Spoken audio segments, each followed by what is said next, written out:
Bonsoir à toutes et à tous, bienvenue dans Édition spéciale, votre rendez-vous hebdomadaire où nous analysons, questionnons et décryptons ensemble les enjeux du continent. Pour parler d'actualité encore ce soir, nous avons sur ce plateau nos deux consultants, Amen Segla et Yannick Kwame. Bonsoir Yannick et bienvenue. Bonsoir Martial et merci à toi et bonsoir à notre cher téléspectateur. Bonsoir à vous, bonsoir Amen Segla et bienvenue. Bonsoir Martial et bonsoir au peuple africain. Bonsoir à vous.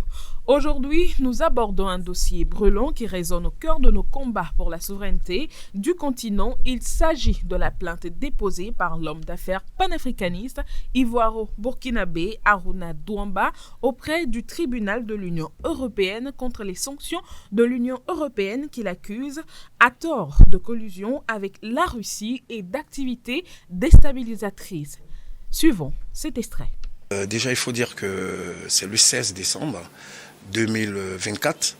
J'ai, comme tout le monde, sur le site officiel de l'Union européenne, j'ai vu que je faisais partie d'un groupe de Russes, parce qu'il faut préciser que je suis le seul Africain parmi cette sanction, un groupe de Russes et mon organisation, l'ONG internationale Monot Afrique, ANA. Donc, on m'associe à des actions de déstabilisation des pays européens, de terrorisme. Dans cette plainte, on dit que je profine des stratégies pour la Fédération de la Russie et que je suis en contact permanent avec les Russes. Donc, je suis, en un mot, le représentant des Russes en Afrique. Et que je profine pas mal de stratégies de déstabilisation. Donc, c'est des allégations. Pour nous, c'est complètement du mensonge. C'est des allégations. Donc, j'estimais qu'il fallait déposer une plainte. Et le tribunal qui a été choisi, c'est le tribunal de l'Union européenne. Donc, cette plainte a été déposée pour réclamer une vérité. Pour que, au moins, les allégations, pour nous, sont des allégations, ce qui a été avancé, que ça puisse être, les preuves puissent être déposées auprès du tribunal, parce que ne pas agir, ça allait se présenter comme une vérité. De retour sur ce plateau, Amen Segla, ma première question est à vous. Le panafricaniste Aruna Douamba est accusé par l'Union européenne d'être un agent d'influence russe, d'animer une ONG liée à des campagnes de désinformation et aussi de diriger un réseau médiatique supposément piloté par Moscou. Qu'est-ce qui est à la base de telles sanctions ? Merci Martial. Depuis que la France a commencé par payer la facture de son mépris envers ses anciennes colonies en Afrique, elle cherche toujours à trouver à qui imputer cette responsabilité. Au lieu d'entamer une autocritique par rapport à ses propres actes qu'elle a posés par le passé, elle cherche toujours à avoir un bouc émissaire et sur qui déverser cette colère. Et c'est le cas de le panafricain Aruna Douamba et d'ailleurs d'autres panafricains aussi, parce que vous n'êtes pas sans savoir que depuis que la guerre entre Russie et Ukraine a déclenché, l'Union européenne a pris un certain nombre de sanctions envers certains citoyens russes. C'est-à-dire ils ont leur compte bancaire gelé dans plusieurs pays de l'Union européenne. Et c'est dans cette atmosphère-là que l'Union européenne a choisi aussi d'impliquer certains panafricains qui, à un moment donné, sont devenus dérangeants. Parce que quand vous prenez aujourd'hui le cas du panafricain Aruna Douamba, parce que c'est un monsieur, d'abord c'est un homme d'affaires, toi-même tu viens de le dire, mais il n'a pas la langue de bois. À chaque fois que l'occasion lui est donnée de parler de l'Afrique, il dit les choses telles qu'elles sont, en dénonçant ouvertement tout ce que la France fait en Afrique comme exaction envers ses anciennes colonies. Alors c'est dans cette atmosphère-là qu'il s'est vu le 16 décembre dernier. Il a vu son nom sur une liste des personnes sanctionnées par l'Union européenne. Or, par le passé, il y avait un article rédigé par les médias français dans lequel son nom a été cité en dehors d'autres panafricains. Son nom se figure parmi ces panafricains-là. Et on dit qu'ils sont des pro-russes, que tout ce qu'ils font en Afrique comme mobilisation, ils sont financés par la Russie. Et bon, comme c'est un article qui vient d'un journaliste ou bien des médias corrompus, donc il n'a pas tenu compte de ça. Mais du moment où l'Union européenne s'est basée sur cet article-là pour prendre des sanctions envers sa personne, c'est en ce moment-là qu'il a monté au créneau pour demander à ce que la justice soit faite. Merci, Amen, pour ces belles éclaircissements. Yannick, aujourd'hui, à votre connaissance, qu'est-ce qui est à la base d'une telle sanction? Alors, merci Martial. Il faut dire que ce n'est pas la première fois que le monsieur Haruna Djwamba subit cette chasse aux sorcières de la part des puissances occidentales. Mais il n'a jamais rien dit, d'accord? Mais cette sanction, ou bien cette mesure restrictive prise contre lui par l'Union européenne a été la goutte d'eau qui a débordé le vase, et c'est ce qui justifie cette plainte qu'il a déposée auprès du tribunal de l'Union européenne. Alors, il faut savoir, Martial, que nous sommes en train d'assister à un nouveau réveil de l'Afrique. Ça fait plus d'une décennie déjà qu'il y a une nouvelle classe d'élite, une nouvelle classe de panafricanistes qui est en train de voir le jour.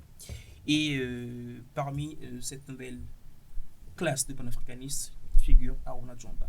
C'est un monsieur dont les actions en Afrique ont toujours été dirigées pour la libération, vers la libération et la souveraineté de l'Afrique.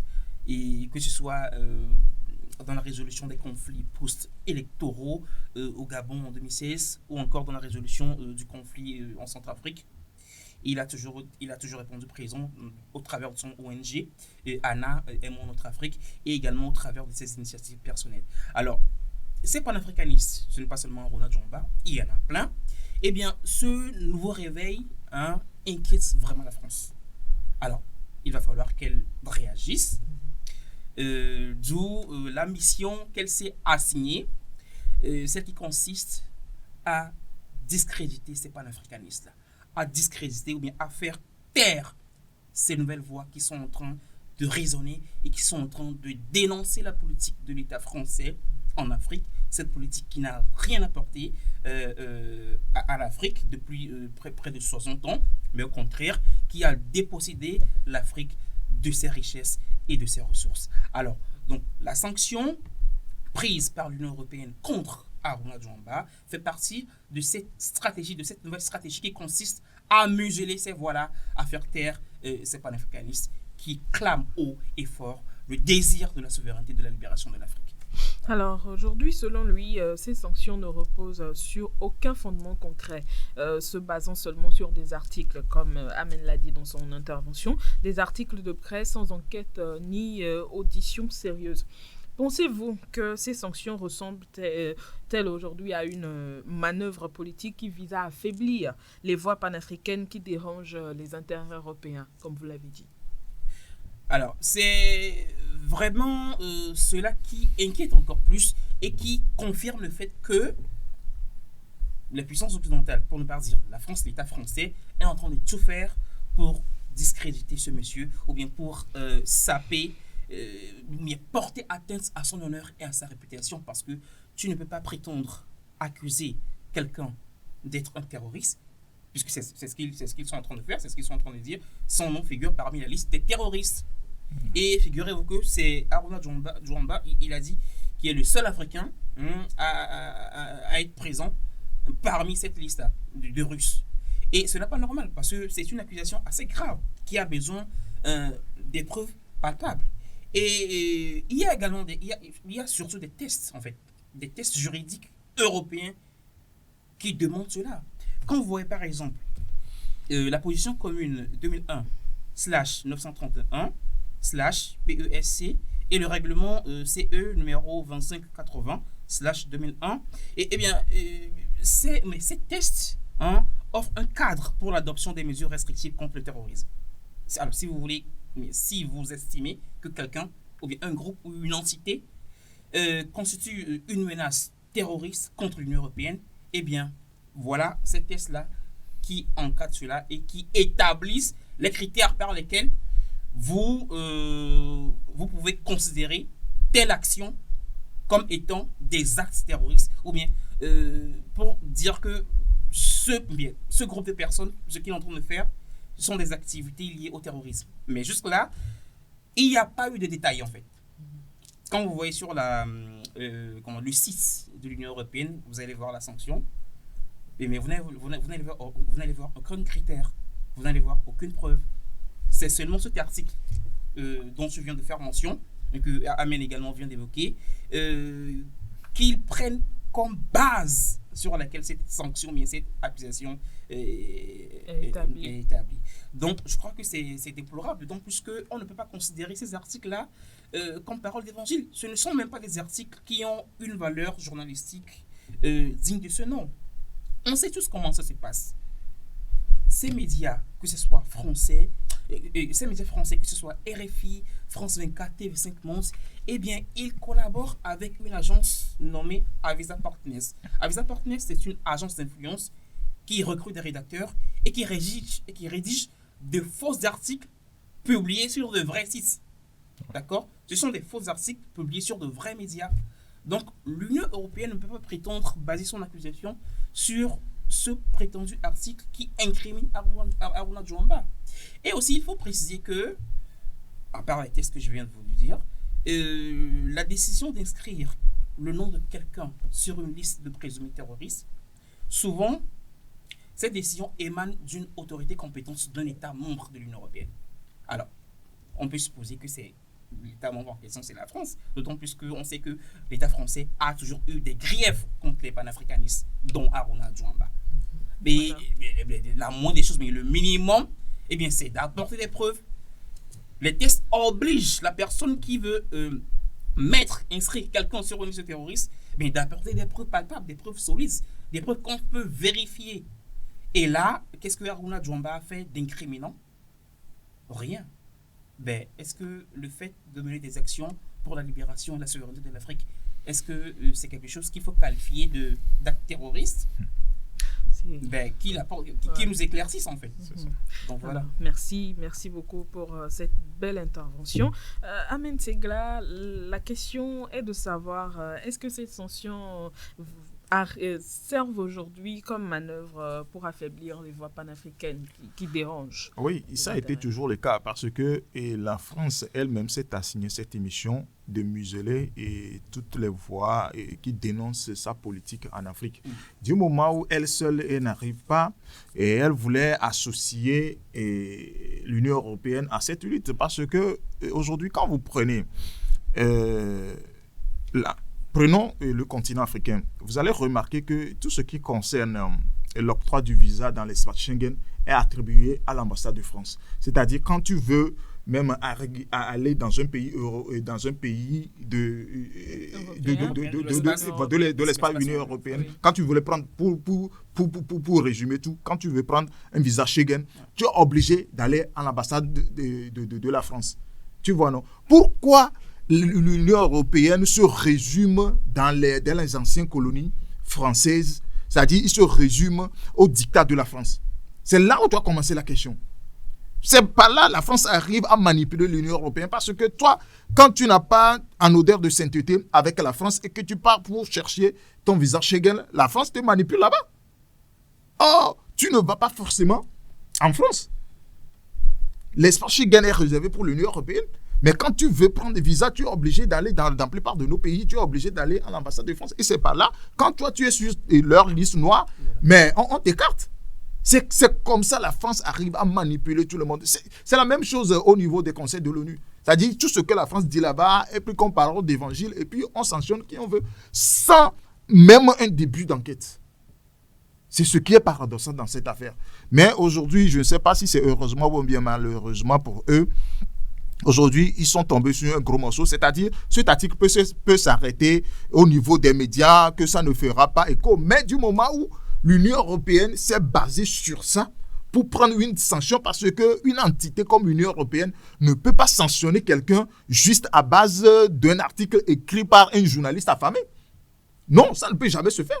Mais du moment où la France a poussé à ce qu'une telle sanction soit prise à l'encontre de quelqu'un qui veut le bien pour son continent, Mais il va falloir que l'Union européenne s'explique sur cette affaire. Donc, pour répondre à ta question, c'est vrai, aujourd'hui, quand tu parles, quand tu dis les choses, quand tu dénonces certains faits que par le passé, on a accepté comme normal, aujourd'hui, quand tu arrives à dénoncer cela, on te prend d'abord, si tu n'es pas pro-russe, tu es extrémiste, populiste, ou bien tu es quelqu'un qui prône le sentiment anti-français. Or, ce n'est pas ça. C'est-à-dire, si l'Afrique veut aujourd'hui sa souveraineté, veut une relation plus ou moins équilibrée, les gens trouvent que c'est parce qu'il y a une autre puissance est forcément derrière et que nous remarquons ça. Ça, d'abord, c'est de l'insulte à l'intelligence africaine. Et on ne saurait jamais accepter cela. Ils estiment que les Africains ne peuvent pas poser des actions d'intelligence, réfléchir par eux-mêmes. C'est ça. Voilà, pour comment dire, afin de se sortir dans la précarité dans laquelle ils se trouvent. Voilà. Alors, ma question reste avec vous, Amen Segla. Quel est votre avis sur la stratégie du panafricaniste Arona Douamba de porter plainte au niveau devant le tribunal de l'Union européenne? Est-ce que vous pensez que c'est un signe de confiance au droit européen indépendant ou est-ce parce que est-ce un passage obligé faute d'alternatives crédibles en Afrique? Aujourd'hui, l'Union européenne est dans un bourbier qui ne dit pas son nom. Grâce à l'animosité, permettez-moi le mot, à l'animosité de la France. Parce que Arona Douamba, après tout, c'est un citoyen, c'est un homme d'affaires, il a ses business un peu partout.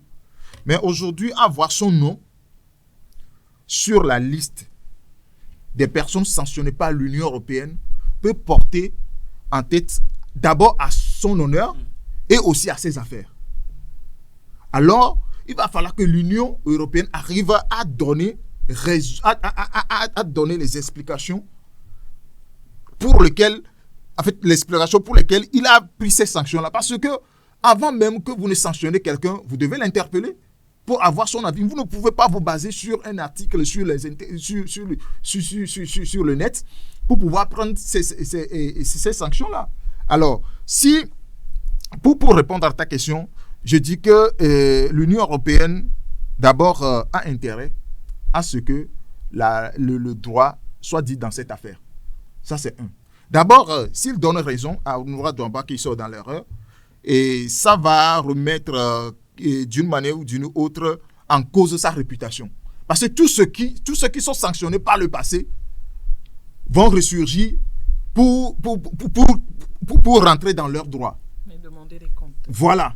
Et aujourd'hui, à voir la situation, si Arona Douamba est toujours sanctionné, ça veut dire que, à voir la manière dont la France pousse l'Union européenne à certains actes, surtout en sanctionnant les voix qui dénoncent sa politique en Afrique, ça va encore envenimer la situation. Parce qu'aujourd'hui, si la rive commence à se réveiller, c'est grâce à certaines voix, à certaines élites, à certains panafricains qui se sont dit à un moment donné que ça doit cesser, cette manière de diriger l'Afrique, ou bien cette tutelle dont la France exerce sur l'Afrique, ça doit cesser. Donc, si ces panafricains-là, aujourd'hui, arrivent à s'émerger et que, en ce moment-là, même les puissances comme la France et ses acolytes commence à les sanctionner, ça va encore envenimer la situation. Donc, c'est pourquoi j'ai dit tantôt que l'Union européenne est dans un bourbier qui ne dit pas son nom. Ou soit, ils arrivent à régler les choses à l'amiable et, en ce moment-là, commencer à retirer certaines responsabilités qui, entre-temps, avaient confié à la France. Il doit les retirer parce que vous ne pouvez pas, je viens de le dire tout à l'heure, quand vous n'êtes pas en odeur de sainteté avec la France, mais vous êtes mort. C'est-à-dire, lorsque vous allez vers eux pour prendre pour certaines démarches administratives, la France, il vous reste son compte directement. Et c'est le cas d'Arona Douamba. Si aujourd'hui, l'Union européenne a pris ces sanctions-là, c'est grâce à la France. C'est la France qui a poussé dans ces erreurs-là. Et l'Union européenne est obligée de payer les pots cassés. Voilà, c'est ça. Alors, Yannick, lors de l'intervention d'Amen, vous répondez un tout petit peu, vous étiez presque du même avis. Est-ce que vous pensez qu'aujourd'hui, la plainte d'Arona Douamba au niveau du tribunal de l'Union européenne est un signe de confiance en ce droit-là de l'Union européenne ou un passage obligé faute d'alternatives crédibles en Afrique? faute d'alternatives crédibles en Afrique. Et bah, tu as bien fait de mentionner cela parce que déjà, nos institutions africaines ou bien nos organisations africaines sont pilotées par les Occidentaux. Donc, tu ne peux pas prétendre être en conflit avec ces Occidentaux et saisir des instances que eux, ils contrôlent ici à distance. Donc, mieux vaut s'attaquer directement à eux. Voilà, ça va t'éviter de perdre du temps, ça va te permettre de gagner plus du temps. Alors, Aruna Djouamba a saisi directement le tribunal de l'Union européenne parce que, selon ses dires, il fait confiance en cette institution. D'accord. Je comprends un peu sa démarche parce que il continue par croire que l'Union européenne est une institution assez, je vais dire le mot, assez intelligente pour comprendre que pour porter ou bien pour sanctionner quelqu'un ou bien pour porter une telle sanction, une sanction d'une telle envergure contre quelqu'un, eh bien, il va falloir au préalable montrer des preuves. Chose que l'Union européenne n'a pas fait. D'accord. Maintenant, cette plainte, moi je vais le dire, constitue une seconde chance offerte à l'Union européenne de se racheter. Bon, il faut comprendre que cette liste de sanctions est une liste qui, qu'on révise périodiquement, qui est 3-6 mois, ça dépend. Et si l'Union européenne fait tout, si l'Union européenne se ravise, elle peut également retirer le nom de Aruna Djouamba de cette liste-là. Bon, c'est une liste qu'on met à jour régulièrement. Alors, Amine vient de mentionner quelque chose tout à l'heure, que l'Union européenne est juste tombée dans le piège de la France. Pourquoi Aruna Djouamba a saisi l'Union européenne? Pourquoi Aruna Djouamba a toujours cette confiance en l'Union européenne?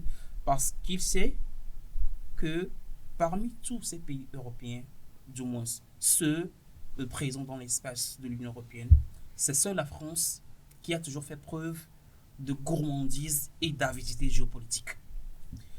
Quand vous prenez par exemple un pays comme la Belgique, c'est vrai que les autres puissances occidentales ne sont pas épargnées en ce qui concerne la mauvaise gestion ou bien leur ingérence en Afrique. Mais seule la France est plus gourmande et les autres pays sont un peu modérés. On a tous vu la position de la Belgique, sa prise de position, sa décision qu'il a prise contre le Rwanda dans le conflit qui oppose le Rwanda à la RDC. Qu'est-ce que la France a fait? Qu'est-ce que la France a fait? La France n'a rien fait. Donc la France, c'est un pays, l'État français a toujours été avide. Donc qu'est-ce qu'il a fait? De par sa position stratégique, de par sa puissance diplomatique. Vous savez, aujourd'hui, beaucoup de gens minimisent l'influence diplomatique que la France a dans le monde, dans le bloc occidental, dans le bloc des puissances occidentales. La France pèse de tout son poids. La France a même la capacité d'influencer les États-Unis. Et donc l'Union européenne, c'est juste une petite affaire pour elle. Elle est en train de manipuler l'Union européenne. Raison pour laquelle l'Union européenne doit tout faire pour se démarquer de ça. Au risque de voir les griefs des Africains montrés contre elle également. Donc aujourd'hui, c'est l'État français qui est en train d'occasionner tout cela. Donc, je répète, l'Union européenne doit tout faire pour se dissocier de la France afin que le mécontentement, bien les griefs que les Africains ont contre les puissances occidentales, soit dirigé uniquement vers la France et pas les pays de l'Union européenne. Donc, l'Union européenne a tout intérêt à ouvrir une enquête, à étudier la question et à se remettre en question pour que cette décision-là puisse être reconsidérée pour le bien de son institution, pour le bien de l'institution qu'elle représente. Non, mais il doit avoir un début de fait pour ouvrir, disons, une enquête. Parce que, mais ces diplomates, ils se sont basés que sur les articles des Français.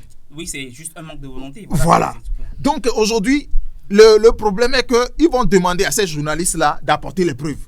Du moment où ils sont des propagandistes, ils n'ont pas de preuves. Maintenant, ils vont commencer par regarder en l'air pour dire, bon, qu'est-ce qu'ils vont donner comme réponse? Donc, il va falloir que l'Union européenne, dès maintenant, doit corriger ses tirs en faisant profil bas.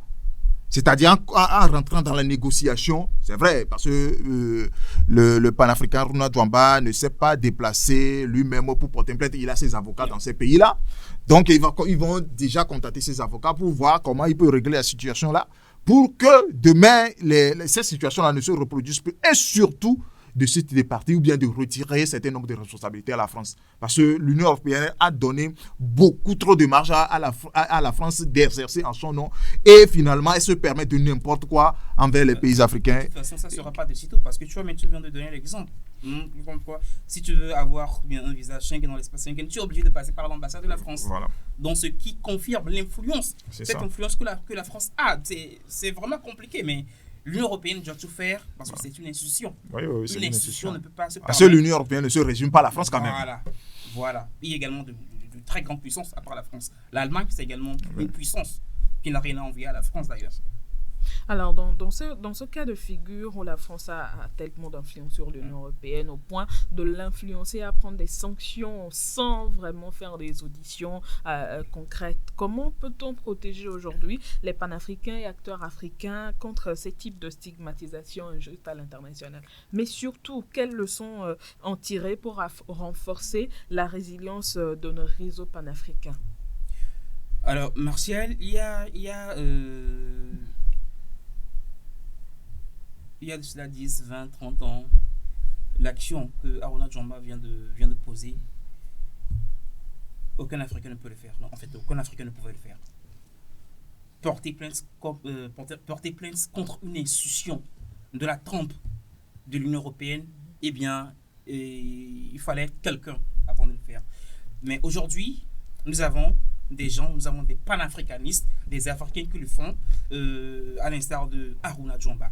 Alors, c'est dire qu'aujourd'hui, les Africains, du moins, nous avons tous les moyens pour rester à l'abri des pièges que ces puissances occidentaux attendent à l'Afrique. Aujourd'hui, nous avons tous les moyens pour nous mettre en hauteur. Regardez un peu l'émergence de cette nouvelle classe de panafricanistes qui voit le jour. Nous avons regardé par exemple l'ANA et notre Afrique de Aruna Djwamba. Vous avez également d'autres mouvements, d'autres organisations non gouvernementales qui font dans la lutte pour la souveraineté de l'Afrique, comme Urgence panafricaniste de Kémy Séba. Vous avez également des panafricanistes comme Nathalie Yamb. Ce que je veux dire, c'est que tous travaillent, en fait, la lutte, que tous ces panafricanistes-là, ce qui peut contribuer au maintien de cette lutte, c'est que les Africains, ou bien les panafricanistes, doivent être plus résilients. Voilà. Qu'à la moindre difficulté, nous ne devons pas nous essouffler. Parce que si c'était avant, Aruna Djwamba se serait tué. Aucune action ne serait menée. Mais aujourd'hui, nous avons tous les moyens pour nous défendre et c'est de bonne guerre. Voilà. Merci Yannick. Amen Segla, aujourd'hui, comment est-ce que vous pensez qu'on pourrait protéger les panafricains des injustices internationales et quelles leçons est-ce qu'on peut en tirer pour vraiment renforcer nos réseaux panafricains aujourd'hui? D'abord, si toi-même tu t'es assigné de défendre l'Afrique contre les puissances impérialistes, il faut s'attendre à tout. D'accord, ça c'est un. Bon, une chose est qu'un journaliste, je vais le dire encore, véreux, corrompu, écrit un article sur toi. Une autre est qu'une puissance du calibre de l'Union européenne reprend ce même article et se base sur ça pour prendre une sanction. Là, il va falloir qu'en tant qu'entité, parce que après tout, l'Union européenne n'est pas une ONG qui écrit, c'est une entité étatique, pas un seul État, de plusieurs États. Donc, afin de prendre une sanction en se basant sur l'article d'un journaliste, vous devez avoir au moins un début de preuve pour pouvoir prendre ces sanctions-là. Moi, je ne pense pas que les Africains ou bien les Panafricains cherchent à se protéger. Tout ce qu'ils demandent, ils demandent le respect de l'Afrique. Ils veulent juste une relation équilibrée dans les choses. Si aujourd'hui la France décide qu'aucun panafricain ne rentre sur son territoire, ça lui appartient. Parce que c'est normal, c'est son État. S'il veut que quelqu'un n'y rentre pas, parce que ces personnes-là dénoncent sa politique sale en Afrique, c'est son droit.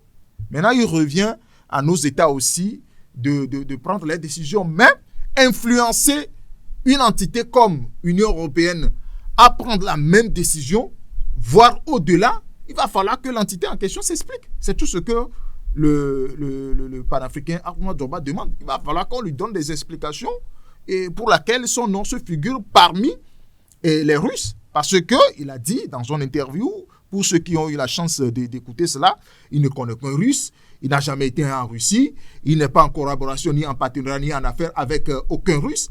Mais pourquoi son nom figure en tant que pro-russe parmi ces oligarques sanctionnés? C'est ce qu'il est en train de demander à l'Union européenne. Donc, pour répondre à ta question, et la situation, l'équation est très simple. Hein. Il suffit que l'Union européenne revienne à la raison pour comprendre que l'Afrique n'est pas cette Afrique-là qui peut accepter aujourd'hui n'importe quoi. Et aussi à la France de comprendre qu'il n'y a plus de précaré en Afrique.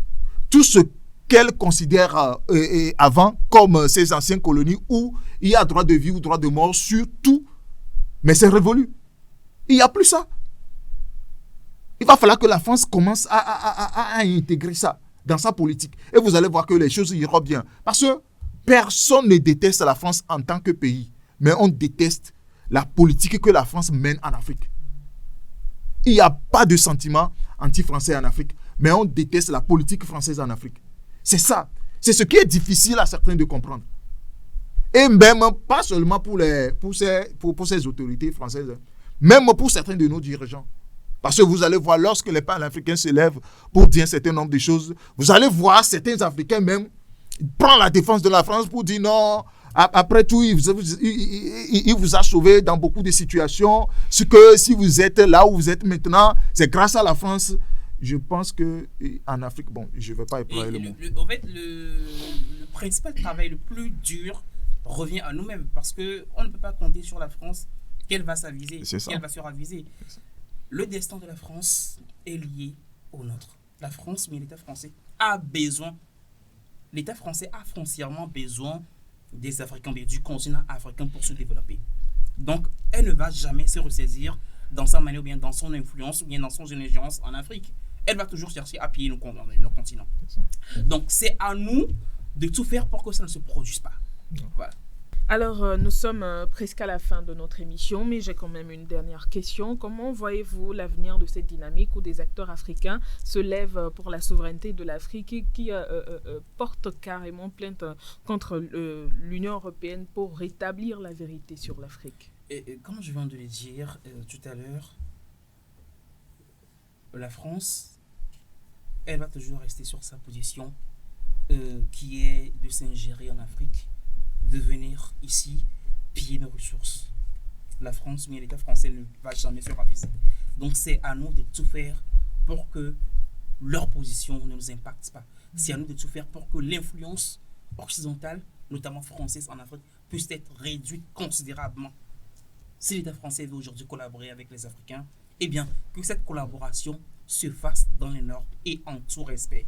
Aujourd'hui, nos panafricanistes sont là pour dénoncer cette mauvaise collaboration, bien sûr, ce partenariat. Non, je ne peux pas parler de partenariat. Ce néo-esclavage, ce néocolonialisme-là que la France exerce sur nos continents. Et je crois qu'il est bien qu'il serait salvateur, qu'il reste dans cette dynamique-là. Parce que cela en va de l'avenir, bien du futur de l'Afrique. Voilà. Merci, Amen Segla. La dernière question, comment voyez-vous l'avenir de cette dynamique? Alors, je ne vois pas qui en dehors d'un Africain peut libérer l'Afrique. Parce que par le passé, beaucoup sont ceux qui ont compté sur ces puissances-là pour venir développer l'Afrique. Mais aujourd'hui, on se rend compte malheureusement que c'est de l'heure. Et il faut que le mépris de la France déguisé en bienveillance cesse en Afrique. Il faut que l'arrogance, la condescendance ou le paternalisme dont la France fait preuve en Afrique cesse. C'est tout ce qu'on demande. Il faut désormais une relation équilibrée. Lorsque la France va décider d'entamer une relation plus ou moins équilibrée avec la France, les choses iront pour le mieux. Mais bon, si vous voulez continuer en tant que patron ou bien quelqu'un qui a sous tutelle ses anciennes colonies, où il peut venir exiger des choses quand il veut et comment il veut, mais les relations entre l'Afrique et la France seraient toujours détériorées. Merci beaucoup à vous, Amen Segla. Merci beaucoup à vous, Yannick Kwame, pour vos belles interventions et apports sur ce sujet. Alors, Arona Douamba incarne aujourd'hui une forme de résistance pour le rétablissement de la vérité pour l'Afrique. Et il est important que tout Africain qui aime vraiment son Afrique s'engage sur cette voie-là pour une liberté, pour la souveraineté de l'Afrique. Merci de nous avoir suivis. Rendez-vous au prochain numéro.